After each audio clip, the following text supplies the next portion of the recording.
Good morning बच्चों, welcome to NCERT solution for class 11th and 12th।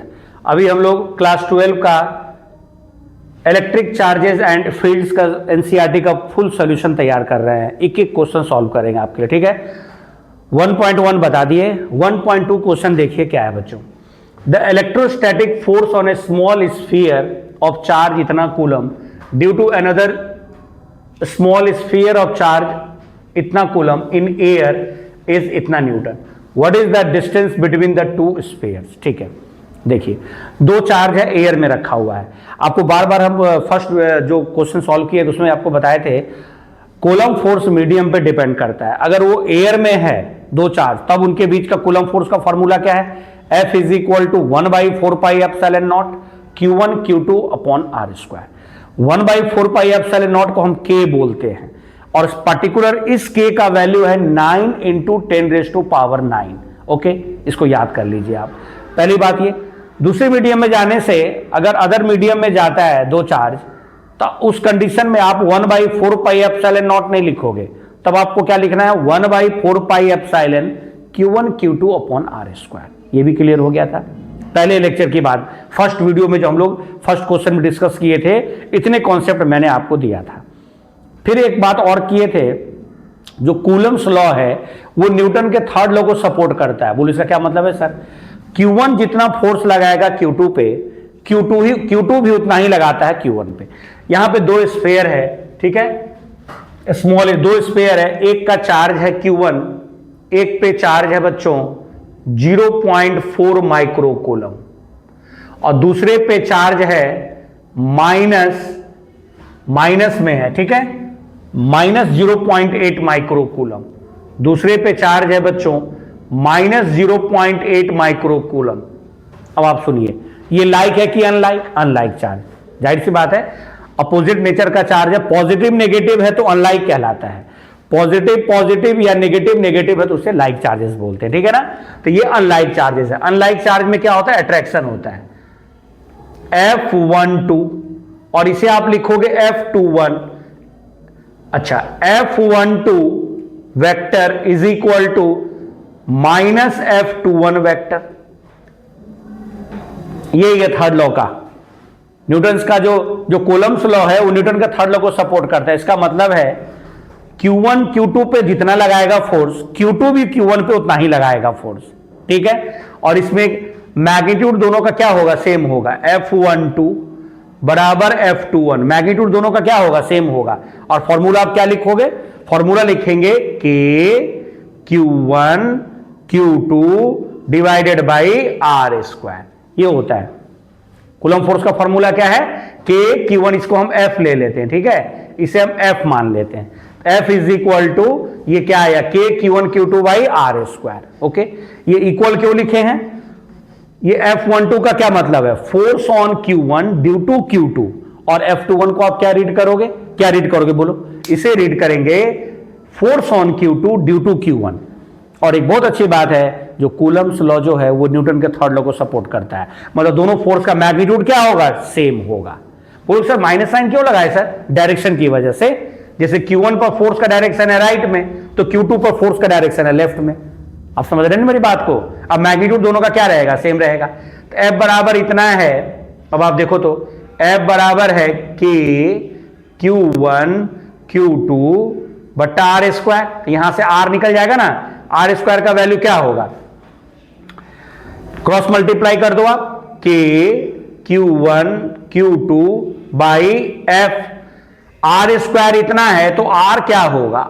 R होगा under root आ जाएगा ना, K Q1 Q2 divided by F। अब आपने करना क्या है? सारे वैल्यूज पुट करने हैं। K का कौन सा वैल्यू लेंगे? 1/4πε0। बिल्कुल ध्यान रखना पेपर में, आप एयर हो तब K जो है, K हम अब ये बार बार लिख रहे हैं, एकदम ध्यान रखिएगा। K का वैल्यू होता है 1/4πε। एप्सिलॉन ही होता है, लेकिन एयर के लिए आपने लिखना होता है एप्सिलॉन नॉट। एयर के लिए क्या लिखते हैं? K का वैल्यू 1/4πε0, जिसका वैल्यू होता है 9 × 10⁻⁹ और यूनिट लिखेंगे न्यूटन मीटर स्क्वायर पर कूलम स्क्वायर। चलो आओ देखो K का वैल्यू आपने पुट करना है 9 इंटू 10⁻⁹ तो सही है सर। Q1 Q2, Q1 है 0.4 तो 0.4 माइक्रो 10⁻⁻⁶, Q2 0.8 तो आप लिखोगे 0.8 फिर माइक्रो मतलब 10⁻⁻�6। आपका क्वेश्चन है कि सर आप ये नेगेटिव साइन क्यों नहीं लिख रहे हैं? ये तो मैग्नीट्यूड का फॉर्म है ना बच्चों, मैग्नीट्यूड का, इसीलिए कभी भी चार्ज का साइन आपने नहीं लिखना है।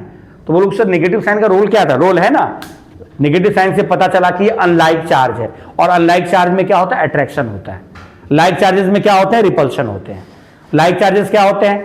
प्लस प्लस या माइनस माइनस, तो रिपेल करेगा। पॉजिटिव नेगेटिव होगा तो अट्रैक्ट करेगा। एकदम क्लियर है? चलिए अब एफ का वैल्यू क्वेश्चन में दिया हुआ है, कितना दिया है एफ का वैल्यू? एफ का वैल्यू दिया हुआ है कितना न्यूटन का फोर्स लग रहा है? 0.2 न्यूटन का। ठीक है, ये जो फोर्स था 0.2 न्यूटन का गिवन था। अब आपने कुछ नहीं करना, सॉल्व करना है। सॉल्व आराम से कर लेंगे। ये पॉइंट हटाइए, ये भी पॉइंट हट जाएगा यहां से। ठीक, अच्छा ये हो गया, ये भी पॉइंट हटा दीजिए आप, 1 0 नीचे आ जाएगा। 2 2 जा 4, ओके। 8 दूना 16, 16 इंटू 9 कितना आ जाएगा? 144, 144 आ जाएगा, ओके 144 आ जाएगा। और अब 10 टू द पावर को एडजस्ट करते हैं। चलिए ये 9, ये 1 0 आप यहां से कट कर दो तो 10 का पावर 8, और ये हो गया -12, -12 है और 8 है -4, 10 का पावर -4। ठीक है, 10 का पावर -4। अब 144 का रूट क्या आ जाएगा? 12 आ जाएगा। और इसको 10 के पावर -4 को आप क्या लिखोगे बच्चों? 10 का पावर -2 का होल स्क्वायर लिख सकते हैं। जी सर लिख सकते हैं। ये छोटा मोटा कैलकुलेशन है, आप खुद भी कर सकते हैं। ठीक है, अब देखो आप 10 का पावर -2 का स्क्वायर है तो बाहर आ जाएगा, तो ये आ जाएगा 12 इंटू 10 का पावर -2, नीचे आ जाएगा तो 12/100, 12/100 कितना हो जाएगा? 0.12, तो ये हो जाएगा 0.12 मीटर। मीटर में आया है, अगर आंसर सेंटीमीटर में होगा आपको 100 से मल्टीप्लाई कर देना है, तो आप लिखोगे 12 सेंटीमीटर। 0.12 मीटर या 12 सेंटीमीटर, ये हो गया डिस्टेंस बिटवीन टू चार्जेस। समझ में आ गया ना, कितना सिंपल है। तो अभी 2 क्वेश्चन से हम लोग इतने कॉन्सेप्ट क्लियर कर लिए हैं कि जो कूलम फोर्स है वो कूलम फोर्स न्यूटन के थर्ड लॉ को सपोर्ट करता है। पहली बात ये, कूलम फोर्स एयर में सबसे मैक्सिमम होता है, ये बात भी सीखे थे ना। कूलम फोर्स का फॉर्मूला आप क्या बोलिएगा? चलिए बोलिए कूलम फोर्स का फॉर्मूला। F = 1/4πε Q1 Q2/r²। चलिए हम उस पर डिस्कस करते हैं। अभी सेकंड को, पहला तो डिस्टेंस निकल गया, सेकंड देखिए।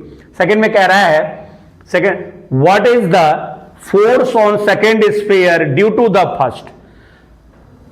अभी अभी आपको बताए थे, फर्स्ट स्फीयर पर सेकंड की वजह से जितना फोर्स लगेगा, सेकंड स्फीयर पर फर्स्ट की वजह से भी उतना ही फोर्स लगेगा।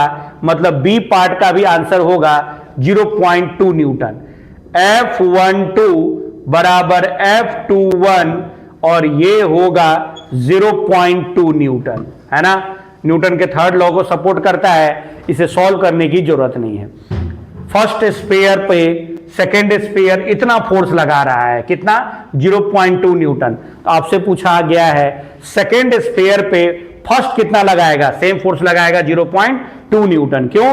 क्योंकि जो कूलम फोर्स है वो न्यूटन के थर्ड लॉ को सपोर्ट करता है। क्लियर हो गया कॉन्सेप्ट? अच्छे से नोट करिए 1.2, फिर नेक्स्ट वीडियो में हम लोग 1.3 करेंगे। लिखिए।